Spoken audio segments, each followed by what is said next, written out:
नमस्कार. दिवार्स किचनमध्ये आपले सर्वांचं स्वागत आहे. आज आपण बनवणार आहोत वर्षभर पुरणारा आणि टिकणारा घरगुती मसाला. चला तर सुरुवात करूयात. इथे 6 किलो मिरचीचा मी मसाला करून दाखवणार आहे. तर इथे लवंगी मिरची 2 किलो, शंकेश्वरी मिरची 3 किलो आणि बेडगी मिरची 1 किलो या प्रमाणामध्ये मी मिरची घेतलेल्या आहे. तर सर्व मिरची 2 दिवस उन्हामध्ये आपण वाळवून घेणार आहोत. तर अशा पद्धतीने ही मिरची आता सॉफ्ट दिसत आहे. तर आपल्याला थोडासा कडकपणा या मिरचीमध्ये हवा, म्हणून मी उन्हामध्ये ह्या मिरची सेपरेट असं वाळायला टाकलेल्या आहेत. तर अशा पद्धतीने आपण पसरवून टाकलेल्या आहेत. त्याचबरोबर इथे या साईडला एका साईडला हळकुंड पण आपण उन्हामध्ये वाळवून घेणार आहोत आणि एका साईडला सेपरेट असं धणे पण छान असे वाळवून घेणार आहोत. त्याचबरोबर 6 किलो कांदा मी उभा चिरून घेतलेला आहे. तो पण उन्हामध्ये 2 ते 3 दिवस आपण वाळवणार आहोत. असा सुट्टा करून हा छान उन्हात वाळवायला घ्यायचा आहे.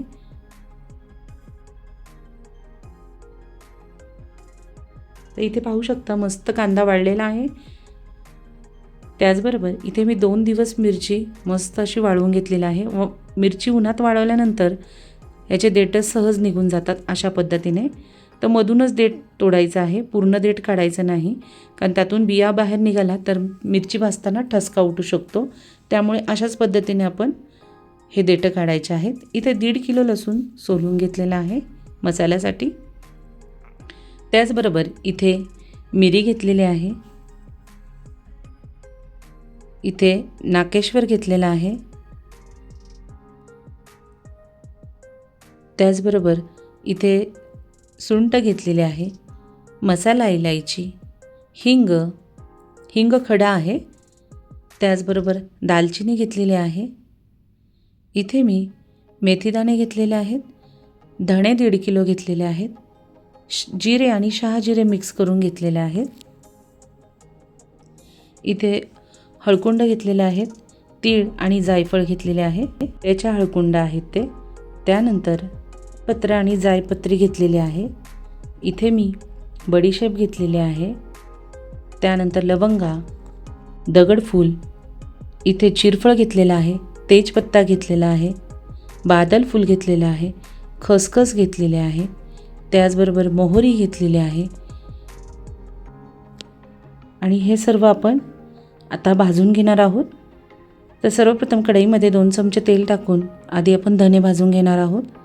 तर अगदी 3 ते 4 मिनटं धणे सेपरेट थोडे करूनच हे भाजायचे आहेत, कारण 1.5 किलो धणे असल्यामुळे थोडे भाजणार आहोत.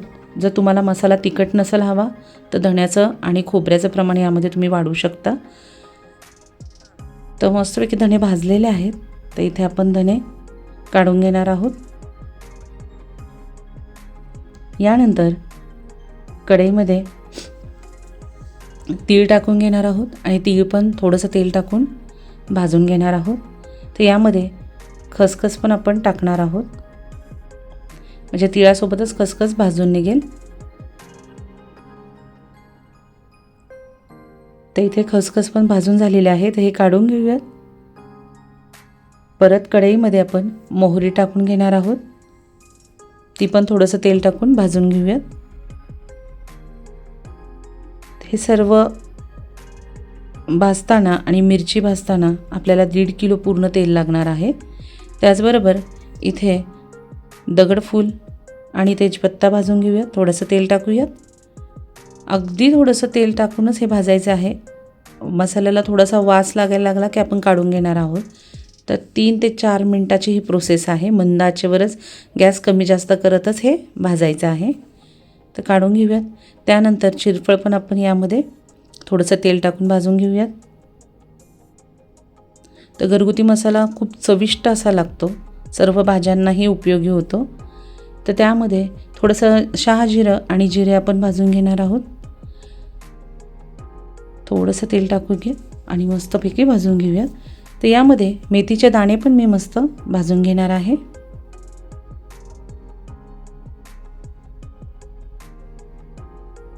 तर काढून घेऊयात. त्याचबरोबर कढईमध्ये परत थोडंसं तेल टाकून 2 चमचे तेल टाकूयात आणि परत यामध्ये जायपत्र आणि रामपत्र आपण अशा पद्धतीने हे तळून घ्यायचं आहे. त्यानंतर परत कढईमध्ये तेल टाकून मसाला इलायची, त्याचबरोबर बादल फूल यामध्ये टाकणार आहोत आणि दालचिनी पण टाकून ते पण मस्त भाजून घ्यायचे आहेत. तर अशा पद्धतीने हे भाजल्यानंतर काढून घेऊयात पॅनमध्ये.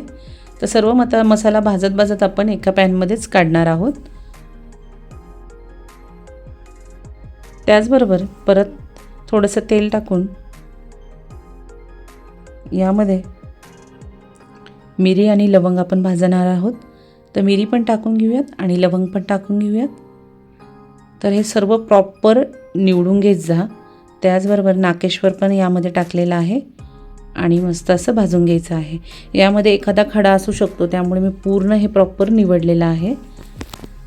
तर इथे बडीशेप पण मी टाकून भाजून घेणार आहे. सर्व मसाला सेपरेट भाजलेला आहे, काही एखादं मिक्स करून घेतलेले आहेत. तर छान असं भाजून झाल्यानंतर कढईमध्ये भरपूर तेल घेतलेलं आहे, त्यामध्ये आपण सुंठ भाजून घेणार आहोत. तर अशा पद्धतीने सुंठ भाजायचे आहे. तर त्याचा कलर चेंज होईपर्यंत आपण हे भाजणार आहे अगदी अशा पद्धतीने. तर ही थोडीशी फुगली जाते बघा. त्यानंतर हिंग पण अशाच पद्धतीने आपण तेलामध्ये छान असं तळून घेणार आहोत.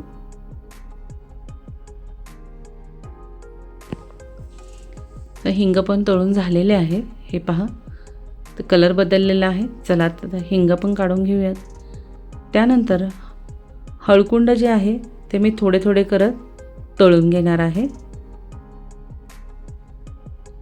हळकुंडे तळताना गॅस कमी जास्त करतच तळायचे आहेत, पण ते अशा पद्धतीने हे फुगले जातात. हे असे फुगल्यानंतर एक एक असं काढून घ्यायचं आहे, म्हणजे ते पूर्णपणे छान असे भाजलेले आहेत. याला गड्ड्या हळद असं म्हणतात, हळकुंड म्हणतात. तुम्हाला शॉपमध्ये हे सातारा साईडला भरपूर म्हणजे मिळतं. दुकानामध्ये पुण्यामध्ये आहे का नाही अवेलेबल माहीत नाही, पण मी साताऱ्यामध्ये गेल्यामुळे साताऱ्यामध्येच मला हे सगळा मसाला मिळालेला आहे. तर छान असं हे हळकुंड भाजून झालेलं आहे. तर आपण पूर्ण हळकुंड सगळे बाजूला काढून घेऊयात. हे पहा अशा पद्धतीने हे फुगतात आणि सर्व हळकुंड आपण काढून घेऊयात. त्यानंतर उरलेल्या तेलामध्ये मी 1.5 किलो खोबरं त्याचे तुकडे करून घेतलेले होते, अशा पद्धतीने ते यामध्ये टाकणार आहे आणि अशाच पद्धतीने हे खोबरे भाजून घ्यायचे आहे आणि एका डिशमध्ये काढून घेऊयात. त्याचबरोबर एका साईडला जायफळ, 4 जायफळ असे तुकडे करून मी भाजलेले आहेत आणि इथे कडक तेलामध्ये जो कांदा वाळवलेला होता तो थोडा थोडा करतच आपण तळून घ्यायचा आहे. तर 6 किलो कांदा मी वाळवलेला आहे. तर अगदी थोडं थोडं करतच आपण क्रिस्पी होईल इतक्या प्रमाणामध्ये हा कांदा अशा पद्धतीने भाजायचा आहे. जास्त करपवायचा नाही आणि कच्चा पण ठेवायचा नाही. तर अशा पद्धतीने हा तळला पाहिजे. हे पहा मस्त असं कांदा तळलेला आहे, अशा पद्धतीने तो क्रिस्पी झाला पाहिजे, म्हणजे मसाला खराब होणार नाही. त्यानंतर इथे गमल्यामध्ये म्हणजे मोठा मी पॅन घेतलेला आहे, त्यामध्ये थोडे मिरची आपण टाकणार आहोत आणि अगदी थोडंसं तेल टाकून हे भाजून घेणार आहोत.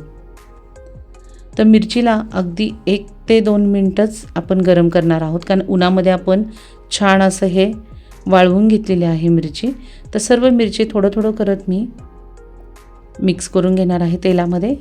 हे पहा छान असं 2 मिनटंच मी गरम करणार आहे आणि मिरच्या सर्व भाजल्यानंतर थंड झाल्यानंतर हे तुम्ही डंक्यामध्ये मसाल्याचं जिथे केंद्र असेल, डंका केंद्र असेल, तिथं हा मसाला प्रॉपर कुटून यायचा आहे. त्याचबरोबर इथे हिरवी इलायची 50 ग्रॅम घेतलेली आहे, ती पण आपण कोरडीच अशी ही भाजणार आहे. तर बराच वेळ मंद गॅसवरच मी ही भाजून घेतलेली आहे. हे पहा छान अशी ही फुगलेली पण आहे. चला तर काढून घेऊयात. तर मिरच्यांमध्ये मी ही टाकलेली आहे. इथे मसाला पण आपला सर्व तयार आहे. इथे खोबरे तळलेले आहे आणि कांदा पण. त्यामध्ये आपण जाडं मीठ आहे 1.5 किलो टाकणार आहोत आणि जे तळून घेतलेला जो तेल होतं ते पण मी वाटताना टाकलेला आहे व मसाला सुंदर असा हा कुटून झालेला आहे, तुम्ही पाहू शकता. तर टोटल हा 6 किलो मिरचीचा होता. तर हा कुटून झाल्यानंतर 13 किलो मसाला भरलेला आहे.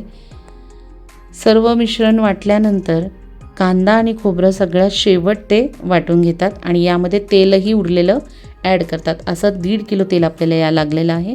तर सुंदर असा चविष्ट मसाला आपला तयार झालेला आहे.